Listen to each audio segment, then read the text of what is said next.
Buddy, I apologize for our technical difficulties. I'm here with Doug Baum, who's outside of Waco, Texas.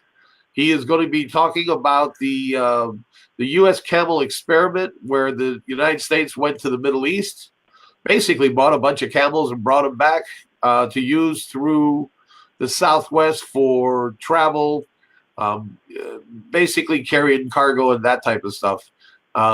Doug knows more about it than I do. I mean, he owns a camel ranch, for God's sake, so everything should be good. Doug, introduce yourself and let us know who you are and what you're doing. Sure, sure.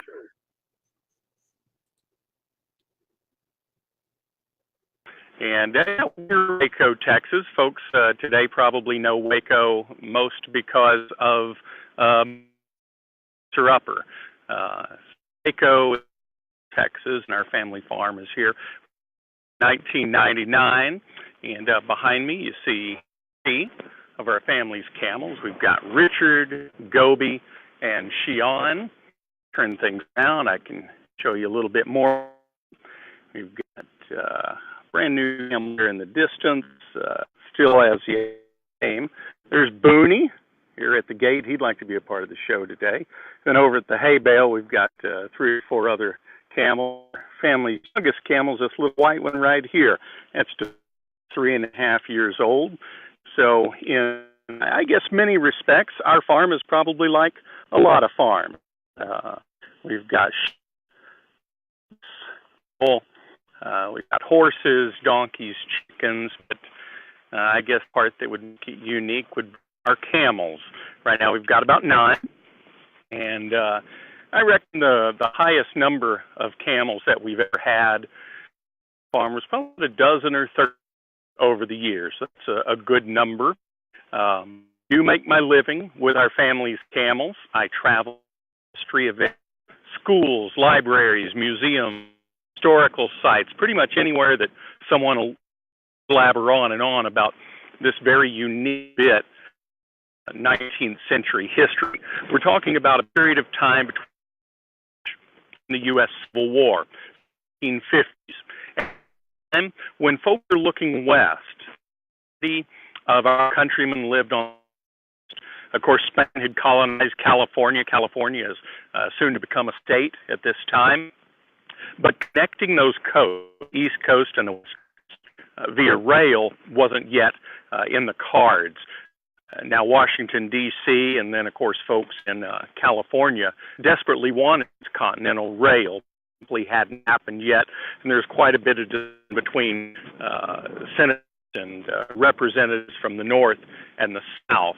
Should it be a northern route that rail would take? Well, the southerners would say mountainous and frozen, so it should run south. Well, of course, the northern representatives in our government said, well, it's too hot and dry in the southwest. It's a desert out.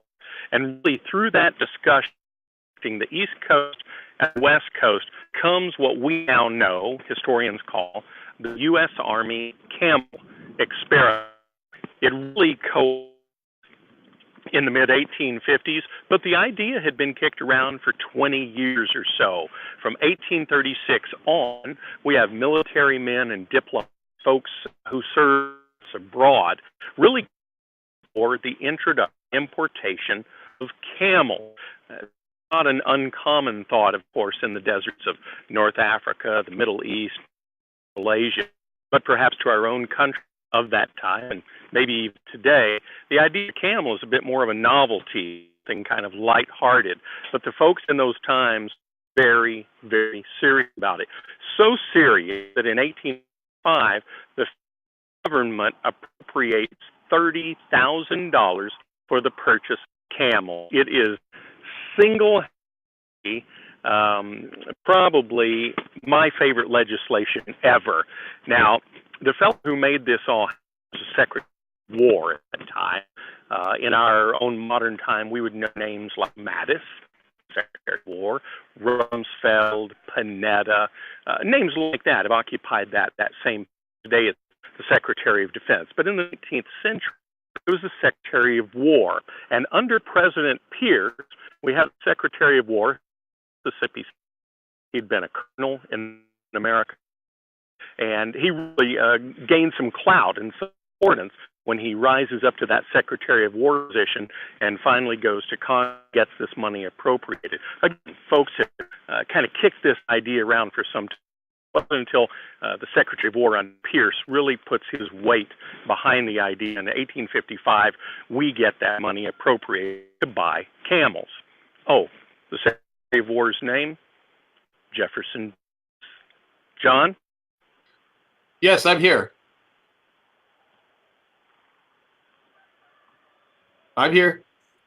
Good, good, good. I thought that might be a nice point to kind of bounce it back to you. I know you've done some studying, cursory knowledge of the Army Camel experiment. I know you're a former military man. What if somebody had come to you, all right, when you were a young soldier and said, we're going to bring you brand new technology. You've never used it before. You're not exactly sure how this is going to work.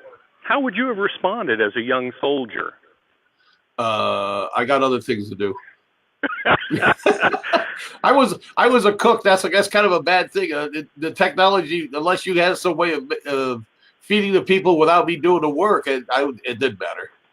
Understood.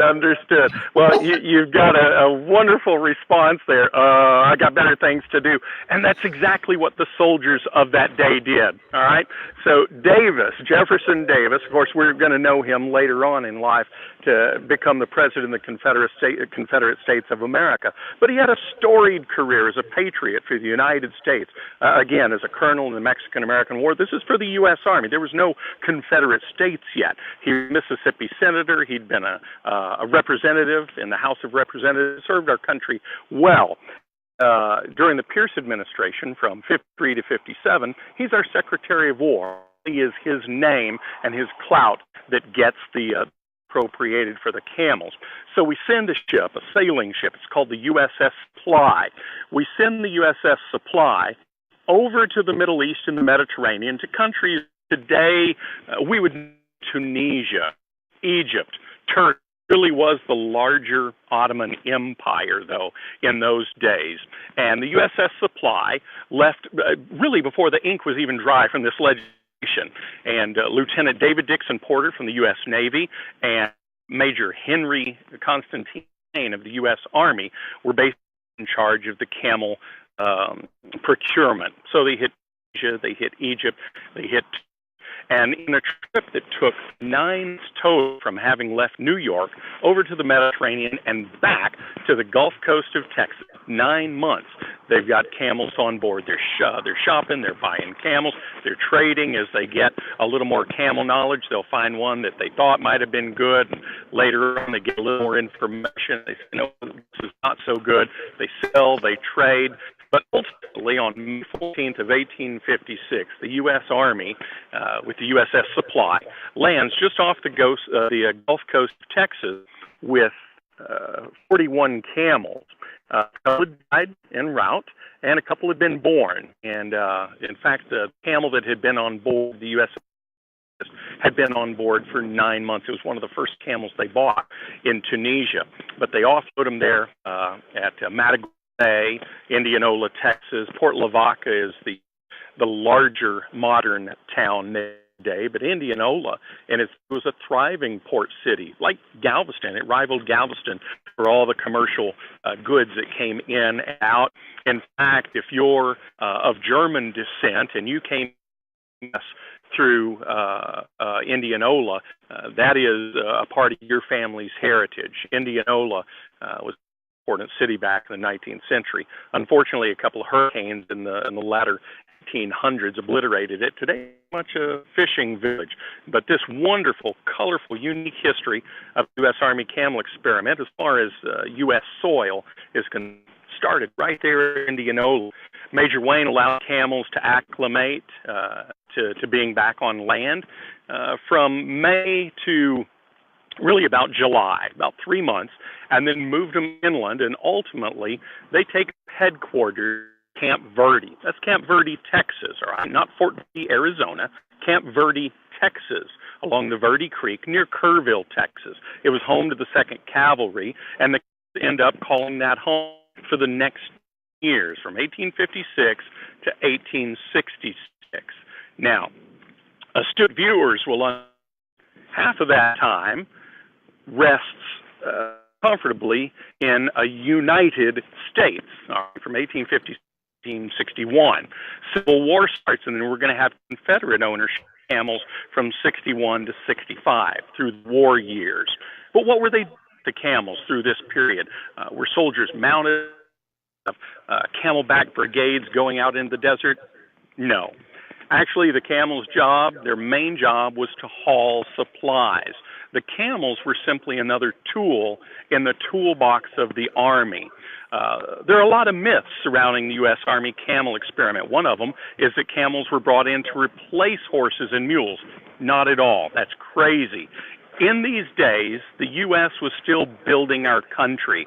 And just like if you're building a house, do you use a hammer instead of a screwdriver? Do you use a saw instead of a ladder? It all depends. I'm sorry? It all depends. If the hammer's too far down off the ladder, yeah, I might use it. That's when you enlist your nephew, right? The kid who can still go up and down the ladder and hand you tools. Absolutely. So the idea that the camels were brought in to replace horses and mules, it's crazy. It's madness. The camel was simply another tool. So in addition to horses and mules, and don't forget oxen, you had civilian ox drives, ox carts that were contracted to the Army. So in addition to the more traditional livestock that we all think of those days, added. They were not brought in to replace the horse or a mule. There were certain and they were inevitable. It's what we do humans. Well, how much can this vary? Well, the regulation load on an Army mule back then was about 350 pounds. That is, if you're packing or if you had a soldier, 200 pounds plus another 150 pounds of gear. That's the max load you'd put on the straight, flat back mule, 350 pounds. Now, if we're looking to compare and contrast the mule, the most common and strongest animal the Army had those days, and the camel, get this. On the smaller female camels, the soldiers were putting between 350 and 500 pounds. All right, that's daily, in and out, year-round.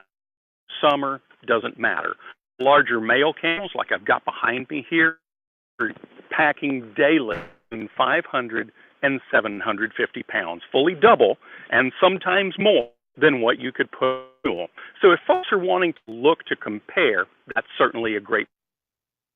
I mentioned myths about the Army camel experiment earlier. Another great one is that, the camel's padded feet, unlike the hard hoof of a horse or a mule that could be shod with an iron shoe, the padded foot of the camel suffered out in the desert.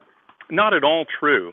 We have in the journals only 2 verified instances where camels' feet were hurt by rocks in the desert, mostly here in Texas. On one expedition, we're going to use this one as the greater example, 1859, 1860, the Eccles expedition into what's now Big Bend National Park has 24 camels. We've also got 36 mules. And at a point, as they're coming out of that rough region that's now Big Bend National Park, they've been out on the trail for weeks and weeks, all of the mules had slipped their shoes and had become lame. They were no longer shod. They no longer had the iron shoe on their feet. And all mules, 36 of them, the mule, were abandoned. Every single mule abandoned. Now, Eccles tells us that the camel's feet were abraded to the quick. You can imagine like the pad on a dog's foot, but much thicker. On an adult camel, might be a ½ inch thick or more. So yeah, it's not shod. There's nothing to nail onto. And Eccles tells us that the 25 camels' feet were abraded to the quick. But Eccles, who's in the topographical engineers, he's a lieutenant, he's a smart man, a learned man, he's forced to abandon his mules, yet every single camel emerges from the Big Bend area, what's now the National Park, up to Camp Stockton, which is now Fort Stockton, Texas. So I think people look at, they cherry pick, they find things in history and say, well, see, the camel's feet were hurt. But they omit the fact that every single mule had been abandoned. So we've got a lot of myth surrounding the Army camels, John. And I guess probably as I travel to schools and libraries and historic sites, with our family's camels, one of the biggest things I have to do is bust those myths. I have to kind of get all that out of the way so we can start over again and really get to the meat and potatoes of this thing, which is it was a brilliant idea. Who could screw it up? The Army has stuff to carry. Camels carry stuff. Even a guy with a 2-year music degree from Waco, Texas, can do this, all right? Yeah, but you said, who could screw this up? And then you mentioned the U.S. Army. I think you kind of put the two together right there. In John, my day, we had to think this painted green and agreed, you'd be okay. It doesn't matter what it was. John, I can appreciate your insights. Yes, sir. When they landed, that must have been a sight for everybody to see. I mean, for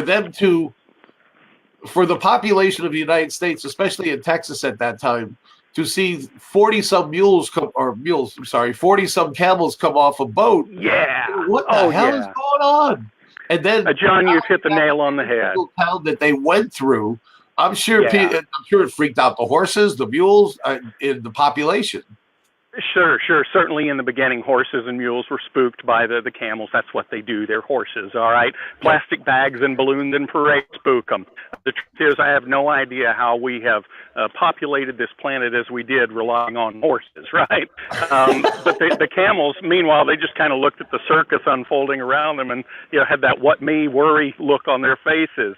As to the population, we've got some wonderful, wonderful quotes in some early 20th century books. Texas Camel Tales by a fellow named Chris Emmett.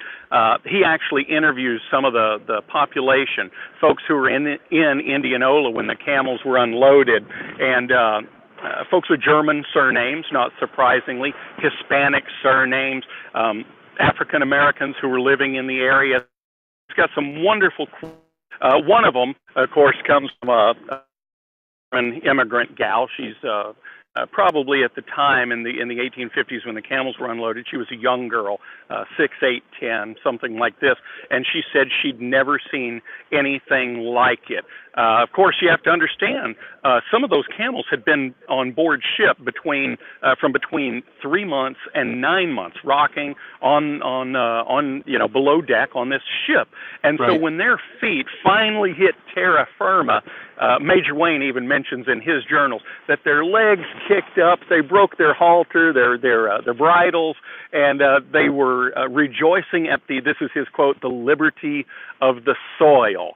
So if you can imagine those 41 camels, one by one being lifted out by a man-operated crane, one by one from ship to shore, over and over. They get those camels, and every one of them jumps and is excited. You can bet what the population was doing. They were probably scratching their head and saying, our government has spent $30,000 for what? Yeah. Now, a couple things. They were the original travelers or riders of Route 66. Is that true? Man, are you ready for this, John? This is something that, everybody in America knows about Route 66, famous historic road. And for our purposes, we're going to talk about the section basically from north central New Mexico, let's just say Santa Fe, roughly, all the way west across northern Arizona to the Colorado River. Route 66, that section right there. We're not going to worry about Chicago to Fort Smith and then on into the southwest. But for the southwestern portion, at this time in the 1850s, we had no wagon roads. That was still very, very much the territory of the indigenous here in North America, the Native Americans. We, of course, had the Santa Fe Trail that left us, from Santa Fe, goes all the way down into Chihuahua, Mexico. That was well known. But if you were moving west from Santa Fe in those days, it was anybody's guess as to whether you would encounter tribes that were hostile to newcomers or if they were welcoming. So while Lieutenant Beale, who really is charged with this 1857 expedition that you've kind of alluded to, he leaves San Antone with 24 camels, about 15, a dozen wagons, and these military escorts along the way from fort to fort, particularly along what's now Highway 90 from San Antonio, Texas to Del Rio, hitting forts like Fort Inge in Uvalde, Fort Clark in Brackettville, Texas, on up to Camp Hudson Lancaster, Fort Davis, Texas, and Bliss at El Paso. That's all known country. At that point, we had in Texas regular mail run on stagecoach, lots of immigrant travel, and then basically heading straight up what's now modern Interstate 25, or parallel to the Rio Grande in New Mexico. That was all known country. Beale had that covered.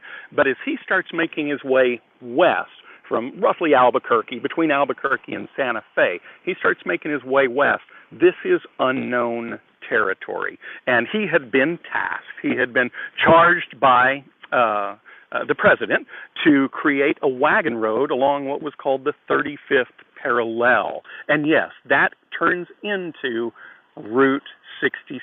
Today, sections of modern Interstate 40. But when families go on vacation or somebody takes a great American road trip and they're on that section of Route 66, that is an old camel trail, really created by the footprints of the camels and the wagon wheels and the horses and the mules and the men on the 1857 Beale expedition. Unfortunately, it's nowhere in the song, right? South to St. Louis, there's no camel mention in there. They kind of get thrown under the wagon in that regard. But well, nothing really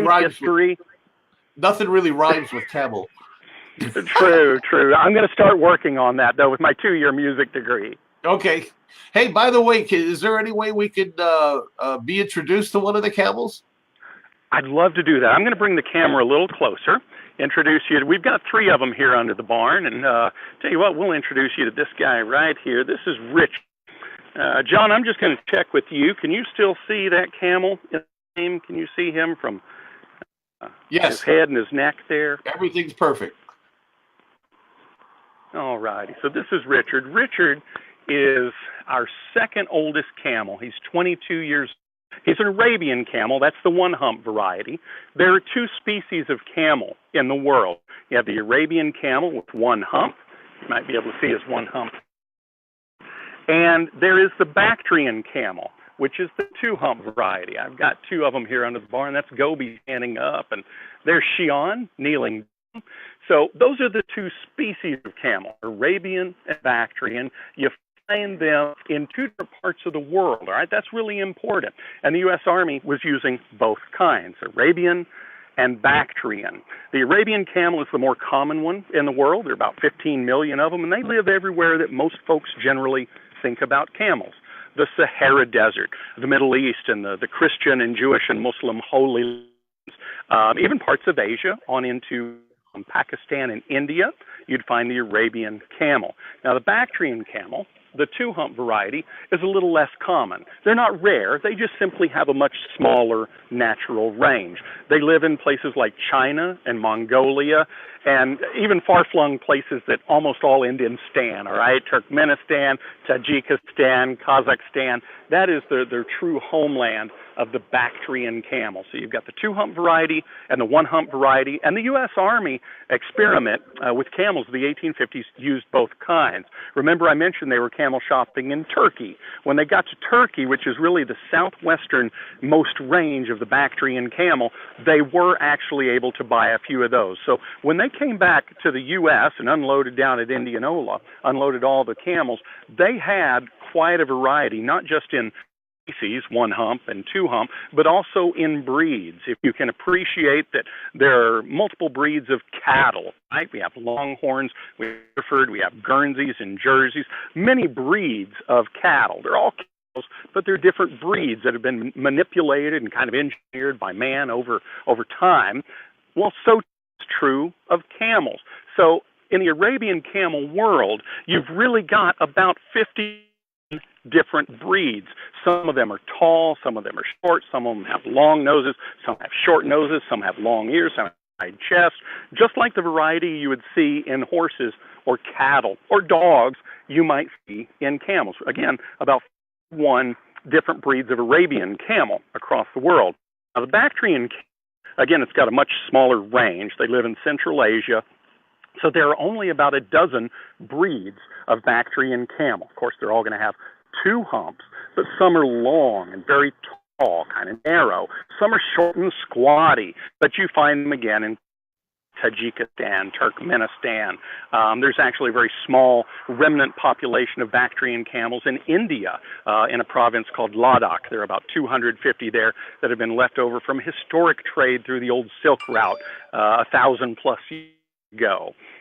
And when the Army was using camels, they used both kinds, Arabian and Bactrian. I'll introduce you to Gobi here. Gobi is our Army's oldest camel. He's 27 years old. I like to say that he's my best friend. He and I have been quite a bit together, done it all.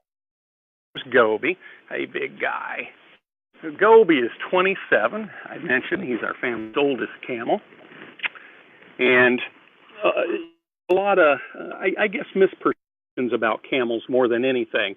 One of the biggest that camels store water in their humps. Right? Let's shot of a camel's hump. How about right here? So one of the big myths or misperceptions about camels is that the camels store water in their hump. All right? It's actually a myth. I'm going to get a bottle of water here. I'll show you something. Nice illustration, John.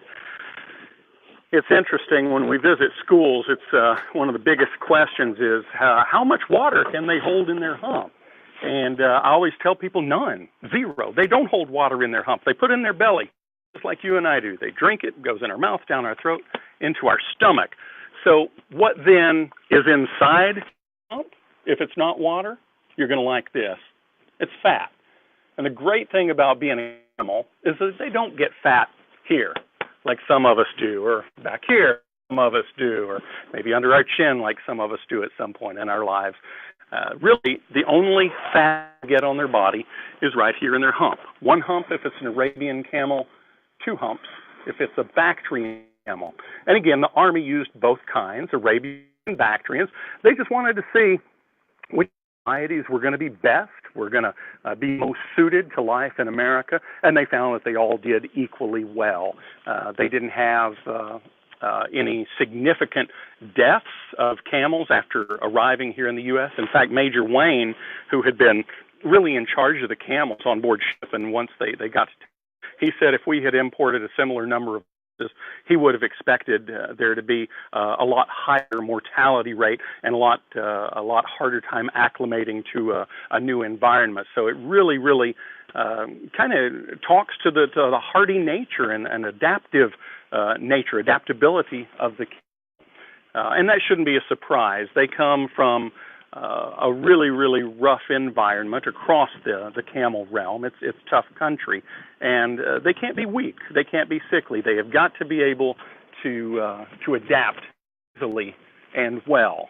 So I think that would certainly speak to why the U.S. Army wanted to bring these camels in, what they intended to do with them, and how it worked. You know, I guess probably the other big myth about the camel experiment is that it was a failure, and I patently reject that. Failure, I mean, is it a failure because your grandfather and my grandfather didn't end up with camels like we have cattle, sheep, goat, horses, et cetera, et cetera? Really, there's a fantastic historical marker at Old Fort Stockton, and really this sums it up. When we look at Davis's name as being key to getting the camels appropriated, the money appropriated for the camels, post-war, he is such a pariah. His name is mud, all right? So Davis's clout as Secretary of War gets us the camels in the beginning, but ultimately his name kind of wrecks it for the camels. Post-war, his name was so reviled that anything he had his fingers in was pretty much swept under the rug. And the camels would be a great personification of that. They were sold. They ended up in private hands. Somebody like John, you might have bought some. Somebody like I bought some. And they used them on their farms. They used them for commercial freighting, but ultimately they all died out. Again, the U.S. Army only imported about 75 camels, 41 on that first shipment, and then another 34 on a subsequent shipment. So 75. They bred to a little over 100 throughout the war years, and you reckon a camel lives in a perfect world about 30 years. So post-war, with no serious breeding of camels going on, those 100-ish camels all died out, which then leaves us kind of that final. I'm sorry?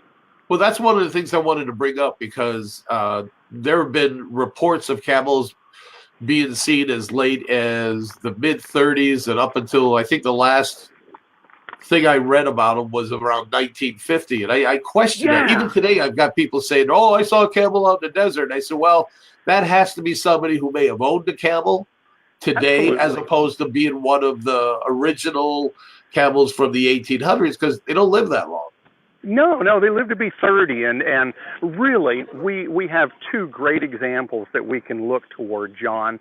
One would be our own western states and the Mustang population and burro population. We've got feral horses, feral donkeys out west, and that's because the Spanish brought in thousands and thousands of horses and burros. We have a significant enough population base. Now, I think most of our viewers today can appreciate when I say that the Army brought in 75 camels. Okay, that's hardly enough, and they didn't stay together, all right, even though they bred to about the number 100 through the war years. Post-war, they weren't together. Nobody was actively breeding, trying to create larger herds. There were even three additional shipments of camels that were not military. They were commercial. People see what the Army's doing. They see it's a good thing. And then you had 3 commercial importations of camels, one into Mobile, Alabama, one at Galveston, and one in San Francisco. And even those roughly 200 additional camels were not enough to create a feral population like we have today. Now, if one of your viewers is scratching their head and saying, show me the proof to that, because I know that I saw a camel when I was driving through, Banning or Baja or wherever, here's the deal. In 2018, there's not a corner of our continent where there isn't a camera, all right? Somebody with a cell phone.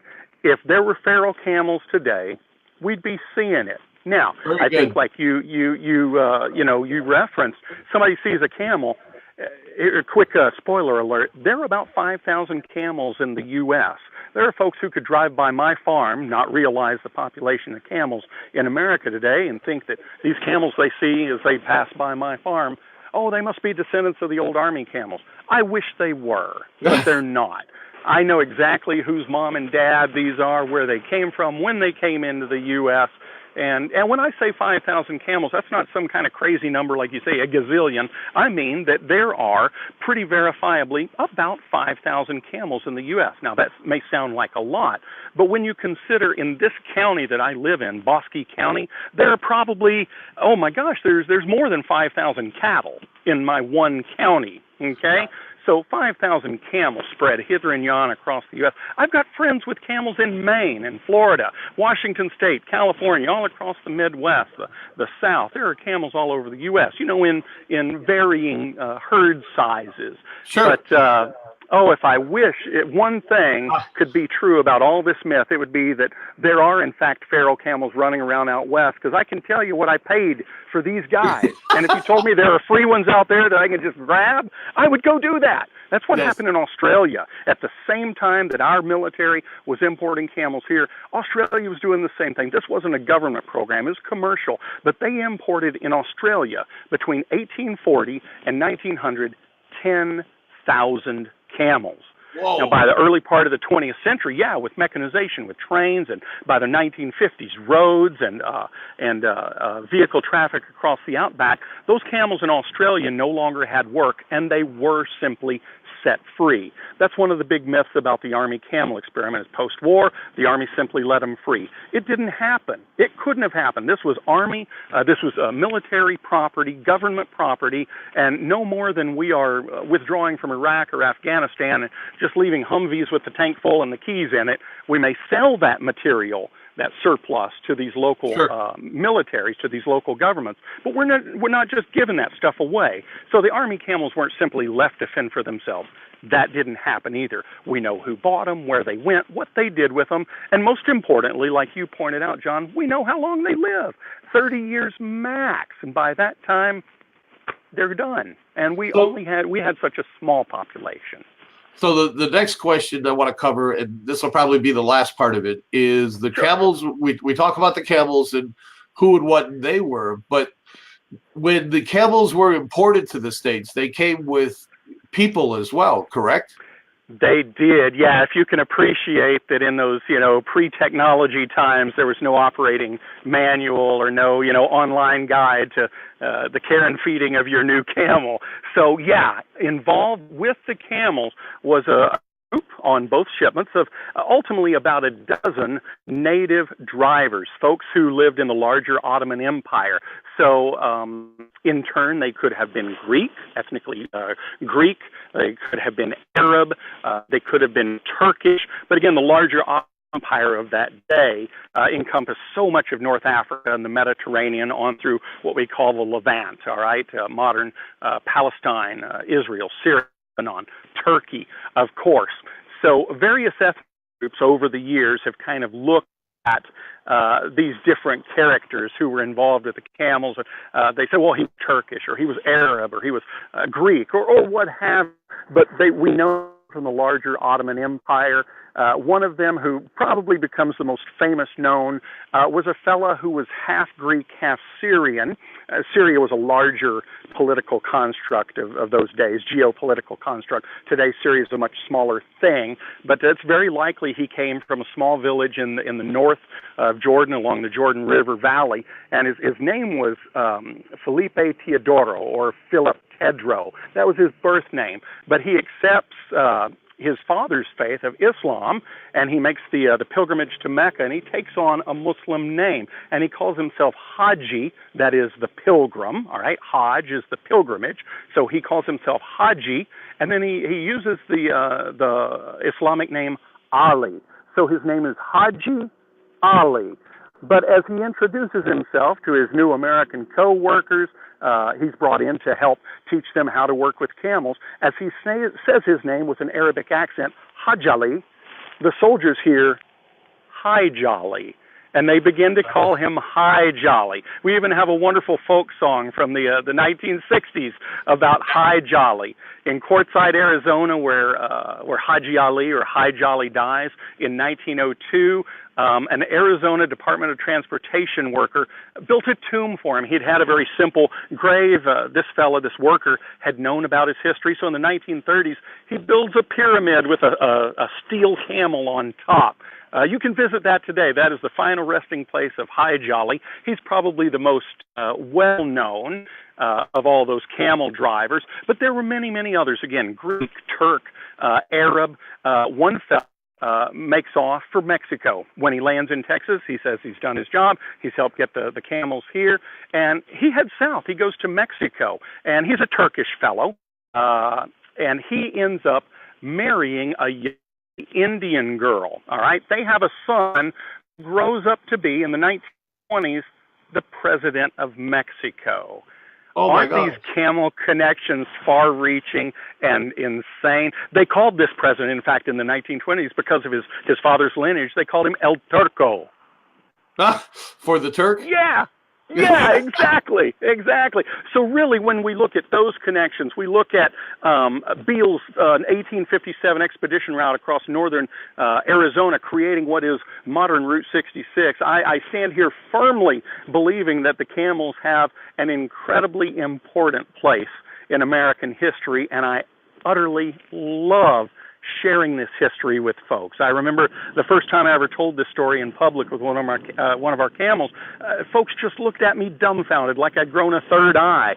I still believe that maybe 95% of folks in the U.S. have never heard about this history. And again, because it kind of falls in an interesting time, right between the gold rush and then really overshadowed by the Civil War. Had the camels never been here, would it have changed the face of Western exploration? Probably not. We probably would have created a wagon road along the 35th parallel. Route 66 might have been an ox trail or what have you, or a wagon trail. But the fact that it is, in fact, a camel trail, oh, man, my heart just swells with pride. They're all over the place if you look, these camel connections. Well, that's a lot of information. There's going to be a quiz. Appreciate it. The camels have been great. Oh, thank you. What we'll do is I'll leave a link up for your website so that people can go to it for more information. Sure.